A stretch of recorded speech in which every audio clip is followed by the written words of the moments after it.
Pakaian dinas mewah senilai 675 juta rupiah, DPRD Kota Tangerang hilang empati dan keterlaluan? Ditulis oleh Widodo SP di siword.com.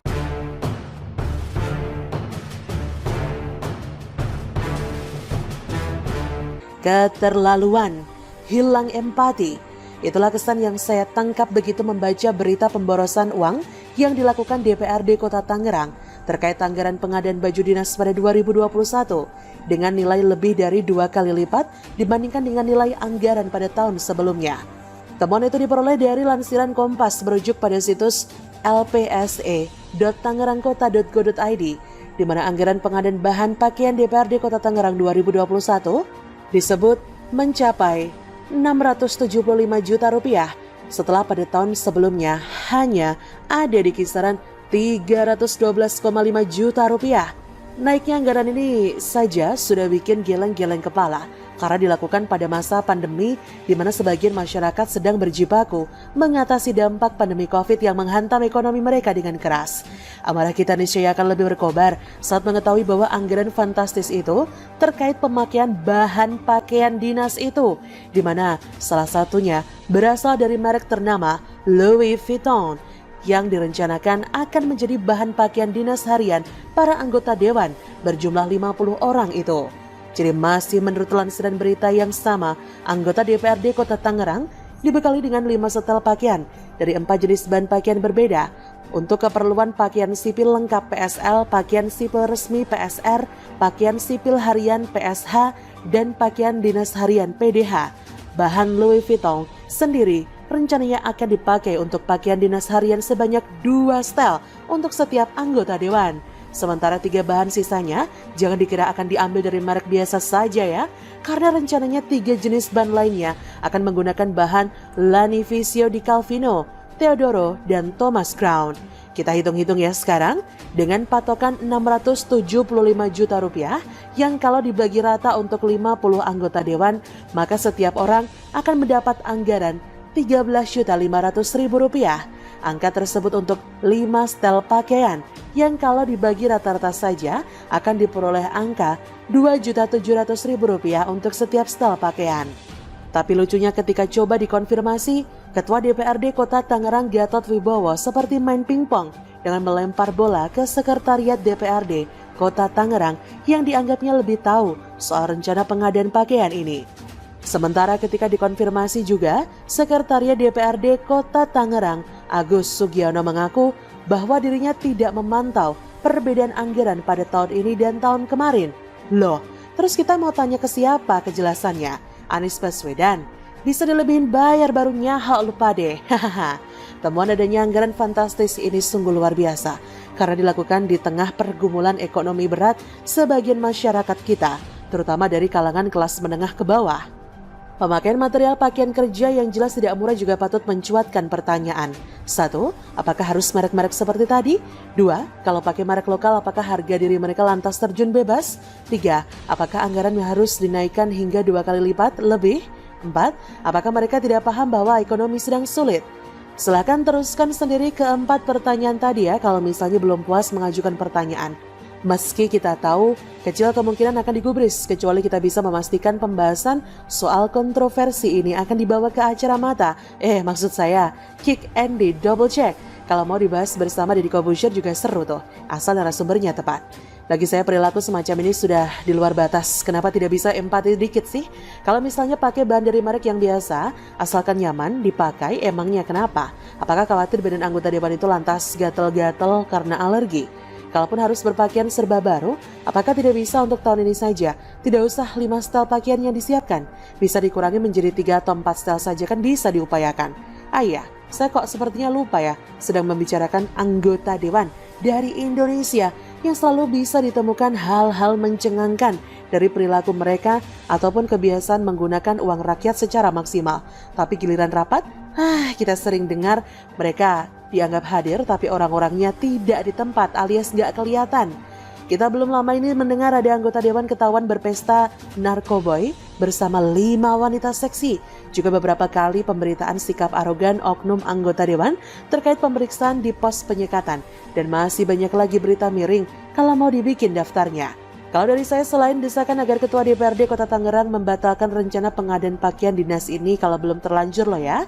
Gak kalah pentingnya adalah transparansi penggunaan anggaran yang lebih dari setengah miliar rupiah tadi. Dicek betul laporannya dengan harga satuannya bila perlu. Kalau ketahuan ada keanehan, langsung saja perkarakan supaya semuanya jadi jelas. Kira-kira temuan anggaran pakaian dinas ini cuma terjadi di Tangerang atau sangat mungkin terjadi pula di daerah-daerah lain ya? Bagaimana dengan pakaian dinas anggota MPR dan DPR? Begitulah kura-kura. Bagaimana menurut Anda? Ketika tentara Allah melipir ke tenggorokan Yahya Waloni, ditulis oleh Argoja restisiworld.com. Saat ini Ustadz Mu'alaf Yahya Waloni yang sangat diridhoi Allah sedang terbaring lemes dan terkulai tak berdaya di rumah sakit di Purwakarta, Jawa Barat.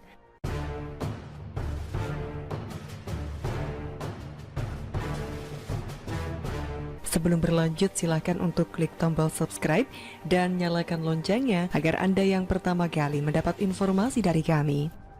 Pasalnya tenggorokannya yang sering teriak lantang kopar kapir itu kini dijadikan mabes oleh bala tentara Allah. Sepertinya para bala tentara Allah yang melipir di tenggorokannya itu adalah jenis pasukan bala tentara Allah yang desersi.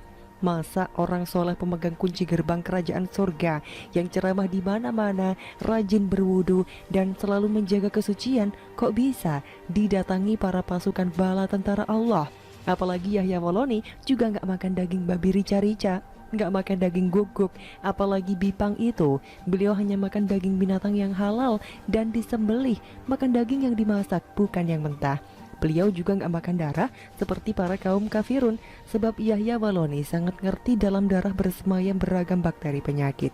Saban hari Yahya Waloni rajin baca Al-Quran dan berzikir, rajin pula membasuh tangan. Harusnya bala tentara Allah nggak boleh menyerbu tenggorokan orang soleh yang selalu menjaga kesucian. Sebab manakala ajaran agama gak diamalkan, maka Allah akan mengirim macam-macam tentara. Salah satunya tentara Allah yang datang terakhir yang bernama Corona. Apalagi saat ceramah, Yahya Waloni hakul yakin bahwa virus Corona gak bakal bisa nyerbu masuk ke dalam masjid. Kalaupun ada, maka sudah pasti beliau beserta para jemaahnya akan tertular itu virus. Tidak ada musibah menimpa seseorang kecuali atas izin Allah. Di dalam masjid begini gak ada virus. Begitu kata Yahya Waloni biar kupingnya Corona tambah panas. Ente jemaah yang hadir bertekatan gini, kalau betul virus ada di masjid, pas keluar mampus semua kita ini. Lanjut Yahya Waloni yang saat ini sedang megap-megap sendirian di ranjang rumah sakit macam ikan yang kekurangan oksigen, menggelepar di dalam pukat nelayan. Sebagai orang soleh, Yahya Waloni gak gentar dengan virus hasil buatan rekayasa Wahyudi, Remason dan Balpirik itu. Beliau gak akan mau pakai masker, apalagi disuntik vaksin COVID-19 itu. Sampai mati pun Yahya Waloni bersumpah gak bakal dia mau divaksin. Sebab Yahya Waloni sangat yakin dia gak bakal kena corona. Sebagai ulama terlaris sepanjang masa yang dilindungi Allah, beliau pun menasihati kepada Presiden Jokowi agar menyerukan kepada masyarakat supaya gak usah pakai masker lagi. Kalau saya boleh saran ke Pak Jokowi dan Pak Ma'ruf, Pak Jokowi, Pak Ma'ruf, bagaimana kalau kita sepakat bangsa ini berhentilah ribut-ribut, lepaslah masker-masker semua, gak usah percaya tuh COVID, percaya sama Allah Subhanahu Wa Taala saja, ujar Yahya Waloni yang saat ini lagi lemas di ranjang rumah sakit bertasbihkan selang oksigen yang dicharger di 2 lubang hidungnya itu. Yahya Waloni juga mengajarkan kepada para jamaahnya harus berani lepas masker. Maksud Yahya Waloni begini, punya otak bu yang waras. Manusia tuh ya dibesarkan dan dididik supaya punya akhlak dan moral. Lalu kenapa setelah dewasa ente kok malah jadi bodoh? Kura-kura begitu kali. Tapi beliau yakin kok jamaahnya yang pakai masker bukan karena takut kena corona, akan tetapi karena ngeper entar ditangkap lagi macam imam besar baliho itu yang melanggar protokol kesehatan. Coba saya tanya ke jamaah, mau nggak lepas masker? Antum kan pakai masker ini, Saya tahu bukan takut penyakit, bukan? Kalau takut penyakit nggak mungkin datang ke sini. Antum pakai masker ini karena antum takut didelik, ditangkap, diproses, kena pasal COVID. Begitu kata Yahya Waloni yang saat ini tenggorokannya yang bau banget itu dijadikan mabes sama bala tentara Allah yang desersi. Oleh karena itu mari kita bersama-sama mendoakan semoga para bala tentara Allah yang desersi itu segera pinggat dari tenggorokannya Yahya Waloni lantaran gak tahan dengan baunya yang teramat sangat. Yahya Waloni jangan dulu bertemu dengan 72 bidadari okong mulus tanpa koreng yang buahainan semok idaman beliau. Dengan demikian maka beliau akan punya senjata pamungkas saat sembuh nanti, bahwa pawang surga gak bakal gentar sama tentara Allah. Emangnya ente kura-kura begitu? Bagaimana menurut Anda? Terima kasih sudah menyaksikan channel